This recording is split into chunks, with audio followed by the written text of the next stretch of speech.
একটু সময় সাপেক্ষ হলেও কিন্তু নেশেস্তার এই হালুয়াটা একদম ঝামেলাবিহীন আর খুব মজার একটা রেসিপি। এটা কিন্তু খেতে অসম্ভব মজার হয়। অনেকভাবেই বানানো যায়। আজকে আমি ময়দা দিয়ে বানিয়ে দেখাচ্ছি। এটা বানানোর জন্যে আমি এখানে একটা মিক্সিং বোলে 1 কাপ পরিমাণ ময়দা নিয়ে নিয়েছি। এখন এটাকে একটা ডো রেডি করে নিব। এজন্য নরমাল টেম্পারেচারের পানি আমি একটু একটু করে দিয়ে একটা নরম ডো তৈরি করে নিব। এই যে এই ডোটা কিন্তু স্মুথ হওয়া লাগবে না, এরকম একটা ডো তৈরি করে নিলেই হবে। এখন এর মধ্যে আমি নর্মাল টেম্পারেচারের 4 কাপ পরিমাণ পানি অ্যাড করে দিচ্ছি। পানির পরিমাণটা কিন্তু এ পর্যায়ে একটু বেশি দিতে হবে। 1 কাপ ময়দার জন্য 4 কাপ পানি পারফেক্ট। এখন এটাকে ঢেকে আমি 3 ঘন্টার জন্য রেখে দিয়েছিলাম। এখন ডোয়ের অংশটা খুব ভালোভাবে হাত দিয়ে চেপে এভাবে স্টার্চটা বের করে নিতে হবে। এই যে এটা কিন্তু এরকম রাবারি টেক্সচার আসবে। তারপর এটাকে আবার 15 মিনিট আমি রেস্টে রেখে দিয়েছিলাম। এই যে ওপর থেকে আমি হাফ কাপের এই কাপটা দিয়ে 2 বার করে পানি উঠিয়ে নিচ্ছি, পাতলা পানিটা। এখন এটাকে খুব ভালোভাবে মিক্স করে তারপরে চুলায় বসিয়ে দিব।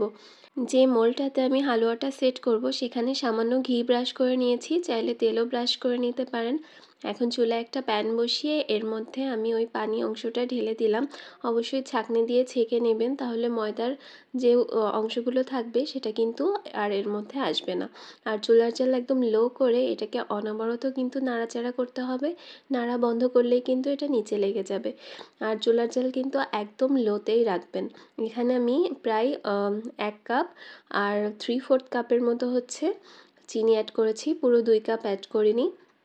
1 কাপ ময়দার জন্য আমার এইটুকুই পারফেক্ট চিনি মনে হয়েছে। এর অতিরিক্ত দিলে কিন্তু অনেক বেশি মিষ্টি হয়ে যাবে। আর এখানে আমি লেবুর রস অ্যাড করে দিলাম হচ্ছে 2 চা চামচের মতো। লেবুর রসটা দিয়ে এটাকে একদম ঘন হয়ে আসা পর্যন্ত নাড়াচাড়া করছি।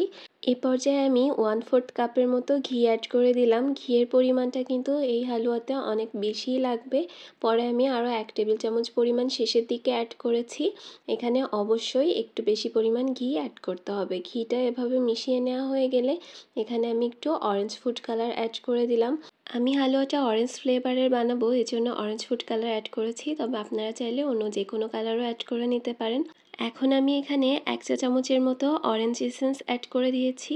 এই অরেঞ্জ এসেন্সটা যে কোনো সুপার মার্কেটে কিনতে পেয়ে যাবেন বা কেকের দোকানেও পাবেন। এখন এভাবে একটু নাড়াচাড়া করে আমি টেস্ট করে দেখেছিলাম, আমার কাছে ফ্লেভারটা কম মনে হচ্ছিল, এজন্য আমি আরও 1 চা চামচের মতো অ্যাড করে দিয়েছি। এখন একটু নাড়াচাড়া করে আমি ঘন করে নিচ্ছি। চুলার জাল কিন্তু একদম লোতেই রেখেছি।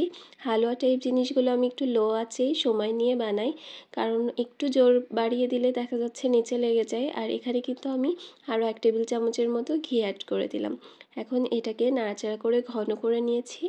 এখন যে মোলটাতে আমি ঘি ব্রাশ করে রেখেছিলাম তার মধ্যে পুরো হালুয়াটা ঢেলে দিলাম।